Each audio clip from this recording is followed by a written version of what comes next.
Hello student, myself Jyoti Singh, chemistry teacher of Shivaji Group of Institute. Welcome to my online classes. In previous audio, we did the revision of catalytic poison and promoters, and today I am going to start a new topic of surface chemistry, that is the theories of catalysis. Student, these theories tells about the mechanism process of catalyst, the working process of catalyst, and there are three important theories of catalysis. Number one is intermediate compound theory, adsorption theory, and modern adsorption theory. So now today I am deal only the intermediate compound theory. Okay, according to this theory, one of the reactant molecule react with catalyst to form intermediate compound. Intermediate compound is unstable. Because it is unstable, it is highly reactive in nature, and this intermediate compound react with another molecule of reactant and to form product,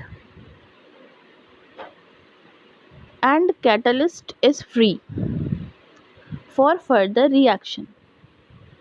For example, a reaction is A plus B gives product in the presence of X catalyst. Here A and B are the reactants and catalyst is X and B is product. So according to this theory, first A reactant, one of the reactant may be A or B. So here we take as A. A react with X catalyst to form AX intermediate compound, which is unstable, and it react with another molecule of reactant, that is the B, to form product P, and it is further, catalyst is further free for reaction. In last, catalyst is free. Another example of oxidation of sulfur dioxide into sulfur trioxide. The reaction is sulfur dioxide oxidizes in the presence of NO catalyst to form SO3.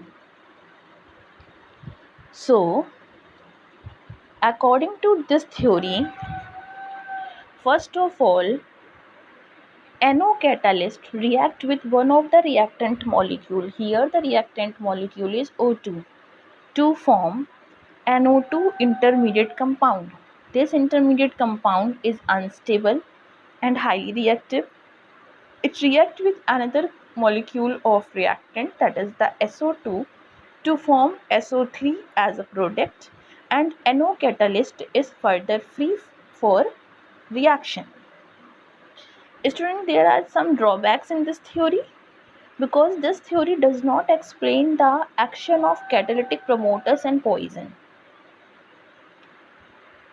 This theory does not tell us about the working process of catalytic promoters and poison, mechanism of catalytic promoters and poison. Okay, and this theory also fails to explain the fact why the activity of catalyst increases in colloidal state and in their powdered form. Now this is enough for today. Next audio I will discuss adsorption theory and modern adsorption theory. I hope you understand what is intermediate compound theory. Thank you.